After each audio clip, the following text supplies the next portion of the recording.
نحمده ونصلي ونسلم على رسولنا الكريم أما بعد فقد قال الله تبارك وتعالى يا بني آدم قد أنزلنا عليكم لباسا يواري سوآتكم وريشا ولباس التقوى ذلك خير. وقال نبينا صلى الله عليه وسلم إن الله يحب أن يرى أثر نعمته على عبده أو كما قال نبينا صلى الله عليه وسلم. بزرگان محترم، عزیزان گرامی، اسلام ایک کامل اور مکمل دین ہے. زندگی گزارنے کا بہترین، کامیاب ترین دستور حیات عطا کرنے والا مذہب ہے. زندگی کا کوئی شعبہ ایسا نہیں ہے جس میں اسلام کی تعلیمات تشنا ہوں اور اس کی رہنمائی اور رہبری میں کچھ کمی ہو. ایسا دین کا کوئی، زندگی کا کوئی ایسا شعبہ نہیں ہے. جتنی زندگی کی ضروریات ہیں اس کو کیسے اللہ کے حکم، شریعت کے دائرے میں نبی علیہ السلام کے طرز پر گزارا جائے، اس کو واضح انداز میں قرآن میں، حدیث میں، صحابہ کی سیر کے ذریعے سے بیان کیا گیا ہے. ہر شعبے کو واضح انداز میں بیان کیا گیا. انسان کی ضرورتوں میں ایک اہم ضرورت وہ لباس کا استعمال کرنا ہے. جتنی مخلوقات ہیں، 18,000 مخلوقات کہا جاتا ہے، تو جتنی مخلوقات روئے زمین پر ہیں ان میں انسان ایک ایسا جاندار ہے جو لباس استعمال کرتا ہے. انسان کی خصوصیت ہے لباس کا استعمال کرنا، ورنہ دیگر جتنے جاندار ہیں اللہ نے ان کو پر بال پر ایسے دے رکھے ہیں کہ وہی ان کا لباس ہے. وہ ایک مرتبہ دے دیے جاتے ہیں، اسی کو لگے رہتے ہیں، اسی میں ان کی زندگی ختم ہو جاتی ہے. ہم انسانوں کو اللہ تبارک و تعالیٰ نے یہ خصوصیت عطا فرمائی ہے کہ ہم اپنے جسم کی حفاظت کے لیے اور جسم کی زیب و زینت کے لیے لباس استعمال کرتے ہیں، اور جب وہ پرانے یا میلے ہو جائیں تو اس کو تبدیل کر دیتے ہیں. تو یہ انسانوں کی خصوصیت ہے. تو جب انسانوں کی خصوصیت ہے اور خاص انسانوں سے ربط رکھنے والی، تعلق رکھنے والی چیز ہے، تو یقیناً اس سلسلے میں بھی قرآن اور حدیث میں رہنمائیاں ہیں. اللہ تبارک و تعالیٰ نے جہاں حضرت آدم اور حوا علیہ السلام کا تذکرہ قرآن شریف میں بیان کیا ہے، وہاں کہا گیا ہے کہ جنت میں حضرت آدم اور حوا علیہ السلام لباس استعمال کیا کرتے. تو یہ دنیا میں آنے سے پہلے بھی، اس روئے زمین کے آباد ہونے سے پہلے سے بھی، جہاں جب آدم اور حوا علیہ السلام جنت میں تھے تو وہاں پر بھی اس کو استعمال کرتے تھے. اللہ تعالیٰ نے ذکر کیا ہے کہ یہ لباس کب ان سے ہٹا؟ فَلَمَّا ذَاقَ الشَّجَرَةَ بَدَتْ لَهُمَا سَوْآتُهُمَا وَطَفِقَا يَخْصِفَانِ عَلَيْهِمَا مِنْ وَرَقِ الْجَنَّةِ.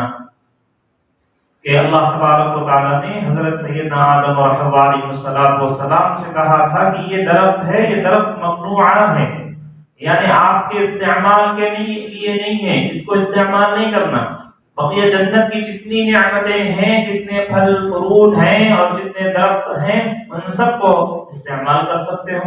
صرف یہ ایک ہے کہ شجر تمہارے لیے ممنوع کر دیا گیا ہے. لیکن شیطان نے فوسوس لهما الشیطان لیبدی لهما، تو شیطان نے وسوسہ ڈالا اور ان کے دل میں یہ خیال آیا کہ یہ درخت ایسا ہے کہ اس کے استعمال کر لینے کی وجہ سے ہمیشہ کے ہم جنتی بن جائیں گے. اس طرح کے خیالات دل میں ڈالے اور پھر وہ دونوں نے فلما ذاق الشجرہ، اس درخت کو چک لیا، تو پھر اس کا نتیجہ کیا ہوا؟ اس کا نتیجہ یہ ہوا کہ ان سے ان کے کپڑے اتر گئے اور ان کے حیا کے پردے کے جو مقامات تھے وہ ظاہر ہونے لگے۔ مفسرین نے لکھا ہے کہ جنت میں آدم اور حوا علیہ السلام کا لباس کیا تھا؟ تو بعض لوگ کہتے ہیں کہ نور تھا، نور کی چادر رہتی تھی، نور کا لباس رہتا تھا۔ بعض لوگ کہتے ہیں کہ نہیں، جیسے انگلیوں کے پرووں کے اوپر ناخن لگے ہوئے ہیں انگلیوں کی حفاظت کے لیے، ایسے اللہ تبارک و تعالیٰ نے ناخن کی شکلوں کے ویسا لباس رکھا ہوا تھا۔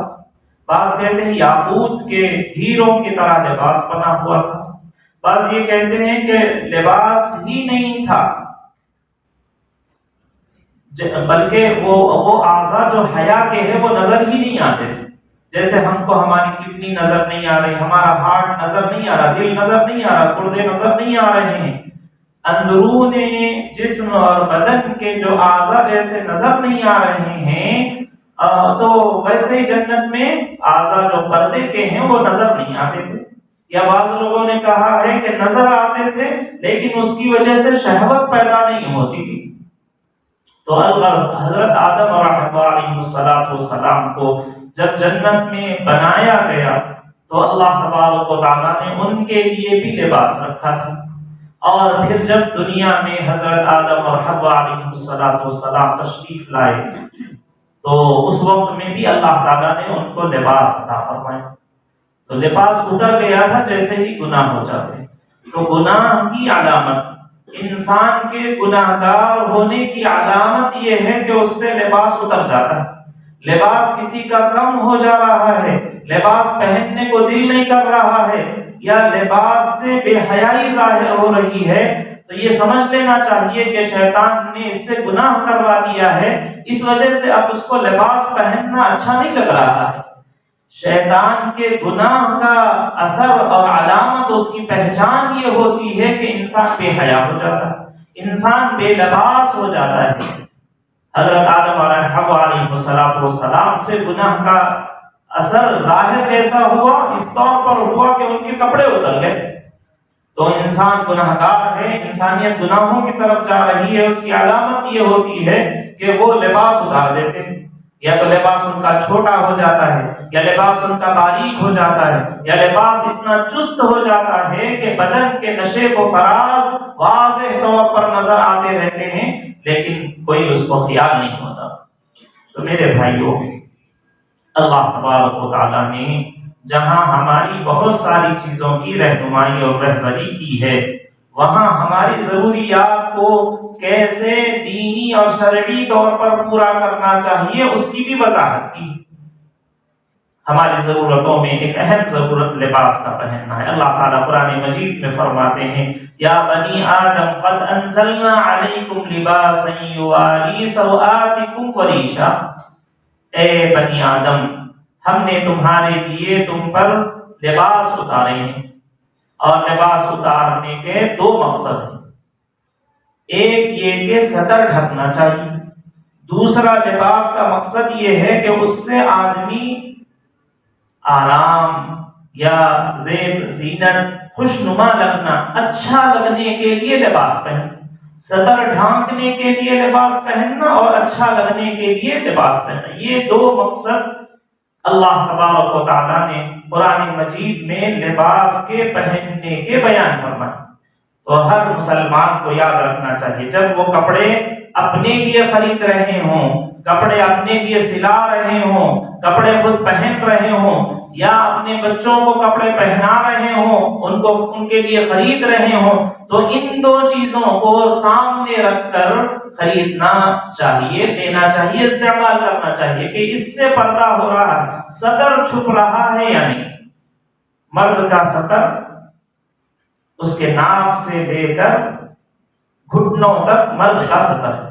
ہاں چھوٹے بچے ہیں تو چھوٹے بچے بالکل چھوٹے ہیں، 2-3 سال 4 سال کے ہیں، تو ان کا بھی سطر، وہ یعنی سامنے پیشاب کرنے کی جو جگہ ہے وہ قبل اور دبر وہ انسان کے پردے کی چیزیں ہیں، صرف ماں باپ ہیں کہ ان کو دیکھ سکتے ہیں. ایسا نہیں کہ چھوٹے بچے ہیں کھلا چھوڑ دیں گے، ان کے وہ اعضاء کو اس عمر میں بھی ماں باپ کے علاوہ کوئی نہیں دیکھ سکتے.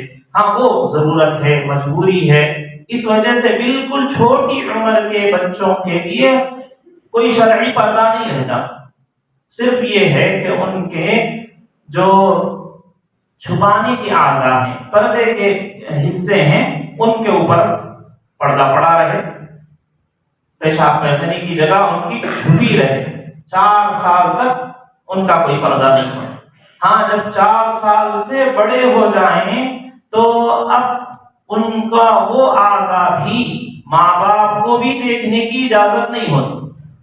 بیٹا 4 سال کا ہو گیا ہے، بیٹی 4 سال کی ہو گئی ہے، اس کو اس عمر تک پیشاب پیخانہ کرنے اور ان اعضاء کو صاف ستھرا رکھنے اور وہاں طہارت دینے کے طریقے ماں باپ بھی سکھا دینا ہے. اب ان کو بھی ان اعضاء کو ٹچ کرنا یا ان اعضاء کو دیکھنے کی اجازت نہیں ہوتی ہے چچارے کے دوسرے.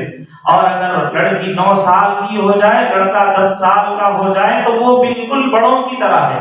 اب اس کے ناف سے لے کر گھٹنے تک کا حصہ کوئی نہیں دیکھ سکتے، نہ اس کے امی، نہ اس کے ابا، نہ اس کی بہنیں، نہ اس کے قریبی جتنے رشتے دار تربیت کے لیے ہو رہے ہیں، نانا نانی دادا دادی جو بھی ہوئے وہ بھی اب اس کے نہیں دیکھ سکتے. اب شرعی پردہ ہو گئے.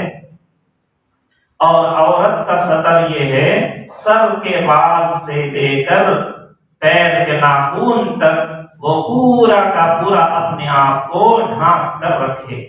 ہاں البتہ یہ ہے کہ عورت کے لیے پردہ، عورت کا غیر محرموں کے لیے سطر کیا ہے، اس کے حدود الگ ہیں. غیر محرم کے لیے کیا ہے؟ محرم ہے 9 سال کے بعد صرف محرم لوگوں کے لیے، یعنی والد ہے، بھائی ہے، چچا ہیں، یہ ان لوگوں کو صرف چہرہ، ہتھیلی اور پیر دیکھنے کی اجازت ہوتی. اس کے علاوہ 9 سال سے جب بچی بڑی ہو جائے تو ان کو بھی اجازت نہیں ہے جو محرم ہیں.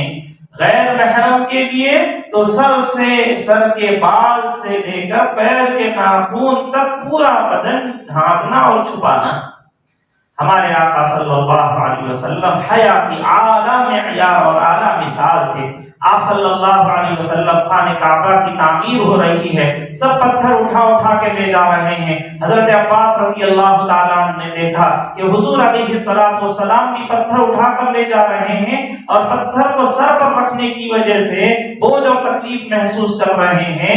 تو حضرت عباس رضی اللہ تعالیٰ عنہ نے فرمایا کہ حضرت رسول اللہ صلی اللہ علیہ وسلم سے کہ اپنی ازار کو اپنی گردن پر رکھ لیجئے.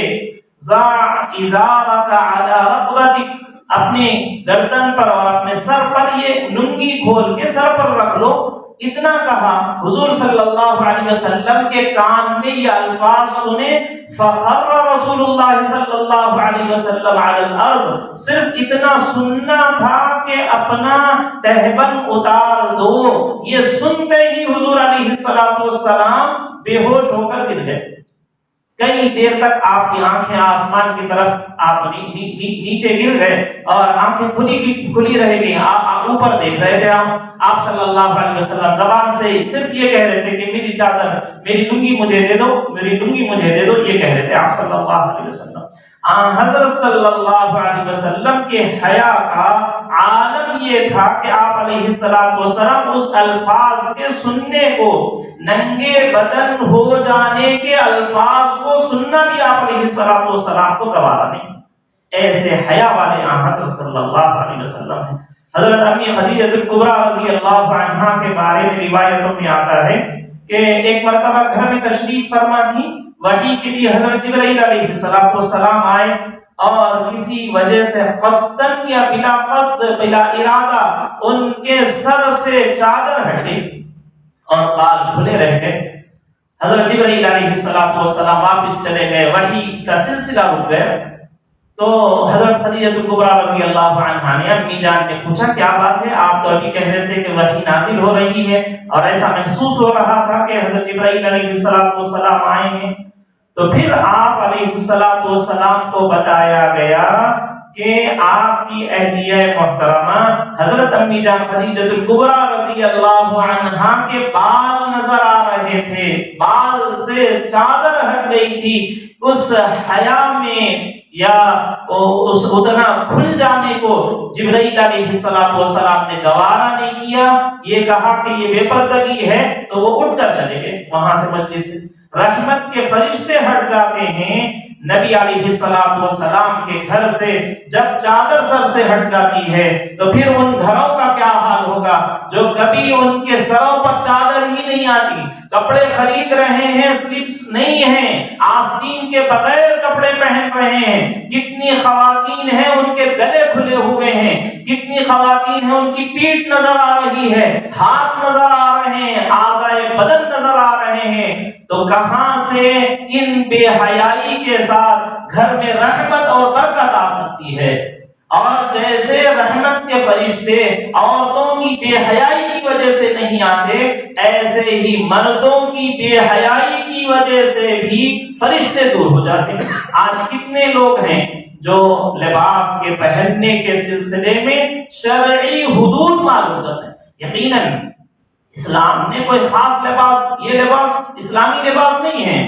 اسلامی لباس جیسے کھانے کے صرف دو چیزیں ہیں شریعت میں، اس میں وسعت ہے، گنجائش، چھوٹ دے دی گئی، چھوٹ دے دیا گیا، ایک کھانا ہے، دوسرا لباس ہے، اس میں شریعت نے حدود نہیں بیان کی، وسعت رکھتی ہے۔ تو شرعی لباس کوئی خاص مخصوص لباس شرعی لباس نہیں ہوتا، بلکہ صرف یہ بتا دیا گیا کہ صدر ڈھکنا ہو، اعضائے بدن جس کو چھپانا ہے مردوں کے لیے، جو بدن کے اعضاء عورتوں کو چھپانے ہیں وہ چھپنے ہوں، اور ڈھیلا ڈھالا ہو، ایسا باریک نہ ہو کہ جس سے بدن کے نشے کو فراز نظر آ جا رہے ہیں، ایسی ٹائٹ پینٹ پہن رہے ہیں کہ جس کا پہننا بھی مشکل، جس کو پہننے کے لیے بھی ایک دو لوگوں کی مدد لینا پڑے، اتارتے وقت بھی چار لوگوں کو بلانا پڑے، ایسی ٹائٹ پینٹیں۔ اگر کوئی قصائی ہو اور وہ جانور کو دیکھ کر وزن بتا سکتے ہوں، تو آج کے نوجوانوں کی جو ٹائٹ جینز پینٹ پہنتے ہیں اس کو دیکھ کر وہ وزن بتا دے سکتے ہیں کہ اس کا وزن کتنا ہے۔ ایسی ٹائٹ پینٹ کہ جسم کے بدن کے سارے حصے نظر آ رہے، اٹھ رہے ہیں، بیٹھ رہے ہیں تو کپڑا پھنس رہا ہے اور اس کی وجہ سے بدن کا حصہ نظر آ رہا ہے، بے حیائی ہے۔ آپ صلی اللہ علیہ وسلم نے جہاں عورتوں سے یہ کہا ہے رب قاسیات عاریات، قیامت سے پہلے عورتیں ایسے کپڑے پہنیں گی کہ ان کا کپڑا پہنا ہونا ان کے لیے کوئی مفید نہیں ہوگا، ایسے ہی ہوں گی جیسے وہ ننگے ہیں۔ تو جیسے عورتیں ٹائٹ اور چست لگا ہوا کپڑا پہننے کی وجہ سے بے حیا ہے، ایسے ہی اگر مرد حضرات پینٹ اور ٹی شرٹس وغیرہ پہننے کے اندر ایسے ٹائٹ پہنے کہ جس سے بدن کے اعضاء کھل کر نظر آ رہے ہیں کہ ان کا موٹاپا کتنا ہے اور کیسے نظر آ رہے ہیں، تو یہ پہننا نہ پہننے کی طرح، ننگوں کی طرح ہے، یہ بے حیائی کی قیامت کی علامتوں میں سے ہے، گناہگار ہیں، حرام ہے اس طرح کے کپڑے پہننا کہ جس کی وجہ سے بدن کے حصے نظر آ رہے ہیں۔ یا اٹھنے بیٹھنے میں اتنا کپڑا پیچھے ہٹ جاتا ہے، بہت سو کی نماز نہیں ہوتی۔ نماز کے شرائط میں سے ایک شرط یہ ہے کہ بدن کا ڈھانکنا، صدر کا چھپانا نماز کے فرائض میں سے ہے۔ جیسے وضو ٹوٹ جانے سے نماز نہیں ہوتی، آدمی وضو ٹوٹ گیا کنٹینیو کر رہا ہے تو نماز تھوڑی ہوگی، نہیں ہوگی۔ تو جیسے وضو ٹوٹ جانے سے نماز ختم ہو جاتی ہے، اگر کسی کا پینٹ ایسا ہے، ڈھیلا نہیں ہے، ٹائٹ ہے، اور وہ سجدے میں رکوع میں جاتے ہوئے کھسک کر ہٹ کر نیچے چلے جاتا ہو اور اس کا پچھلا حصہ نظر آ جاتا ہو، ان کی نماز نہیں ہوتی۔ کتنے ہی سجدے کرتے رہیے لمبے لمبے، نماز نہیں ہوتی۔ تو لحاظ رکھنا چاہیے۔ یقیناً یہ بات ہے کہ شریعت نے گنجائش دی، آپ جس علاقے میں رہ رہے ہوں، جیسے موسم میں رہ رہے ہوں اور جیسی آپ کے علاقے کی جغرافیائی کیفیتوں کے اعتبار سے جو لباس پہننا چاہتے ہیں. کوئی سرد علاقے میں ہے، بہت موٹا کپڑا استعمال کرنا چاہتے ہیں، شریعت نے اجازت دی ہے. کوئی بہت گرم علاقے میں ہے، وہ پتلا استعمال کرنا چاہتے ہیں، اجازت شریعت نے دی ہے. شریعت نے کسی خاص ڈریس کو یہ نہیں کہا ہے کہ یہ اسلامک ڈریس ہے، ایسا کوڈ نہیں کیا ہے. شریعت نے صرف حدود مقرر کیے ہیں. پہلی حد یہ مقرر کی ہے شریعت نے کہ لباس سطر کو چھپانے والا، ناف سے لے کر اس کے گھٹنے اس کے چھپے ہوئے ہوں، ایسا لباس ہو.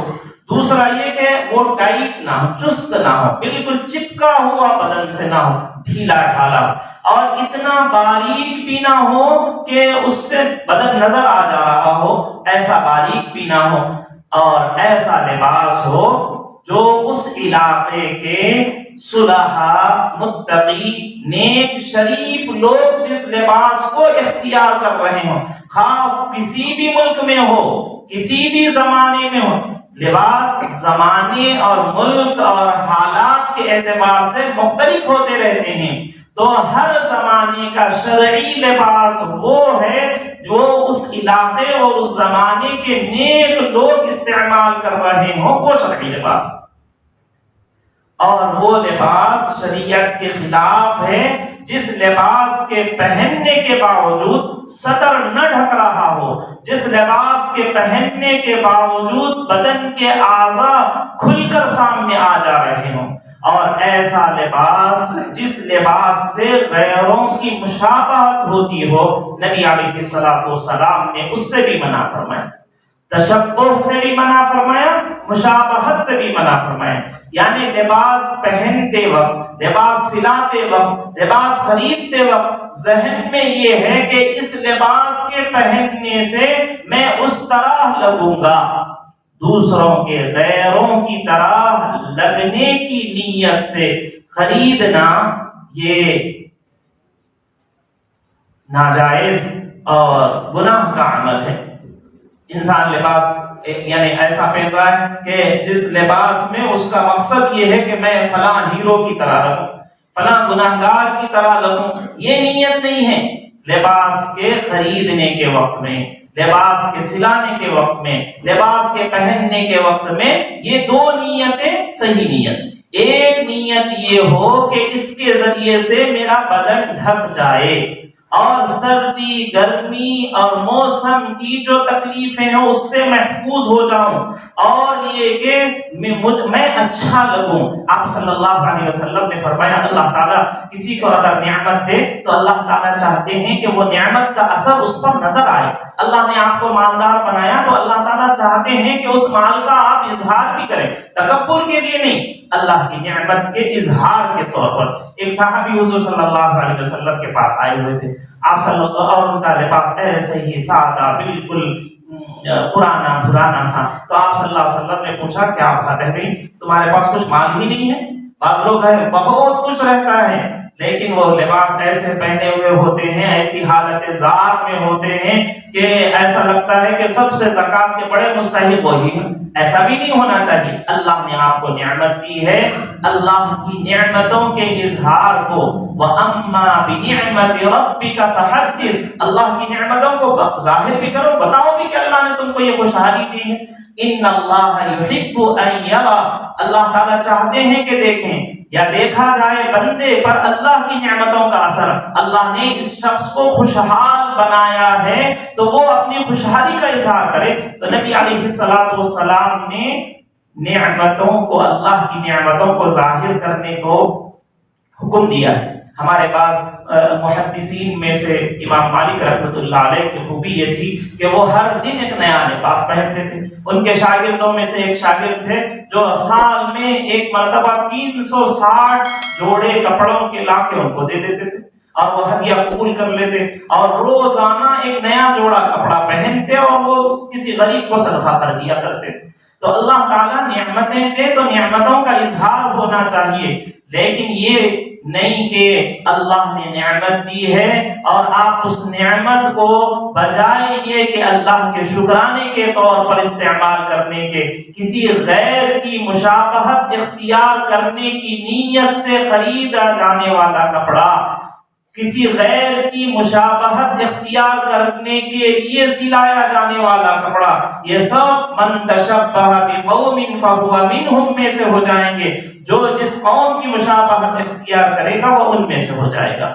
تو میرے بھائیو بزرگو دوستو، اللہ تبارک و تعالیٰ نے زندگی کے ہر ضرورت کو عبادت کیسے بنائیں وہ ہم کو سکھایا ہے۔ لباس انسانوں کی ایک اہم ضرورت ہے۔ لباس پہننے کے دو مقصد شریعت نے بیان کیے ہیں، ایک یہ کہ اپنے اعضاء جو حیا کے ہیں، شرم کے ہیں، چھپانے کے ہیں، ستر کرنے کے ہیں، پوشیدہ رکھنے کے ہیں، وہ اچھی طرح سے ڈھک جائیں۔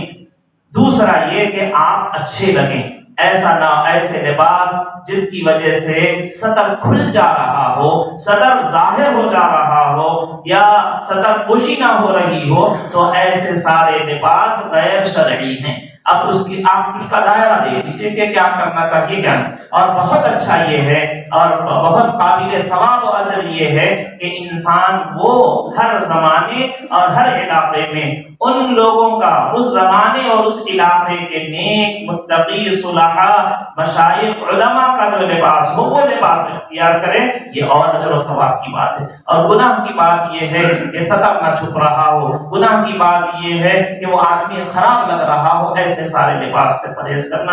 اللہ مجھے اور آپ کو، ساری امت مسلمہ کو لباس کے سلسلے میں شریعت کا جو دائرہ ہے اس کے دائرے کے مطابق کر کے اپنے اس لباس کے پہننے کو نیکی اور اجر کا ثواب کا ذریعہ بنا لینے کی توفیق نصیب فرمائے۔ وآخر دعوانا الحمدللہ۔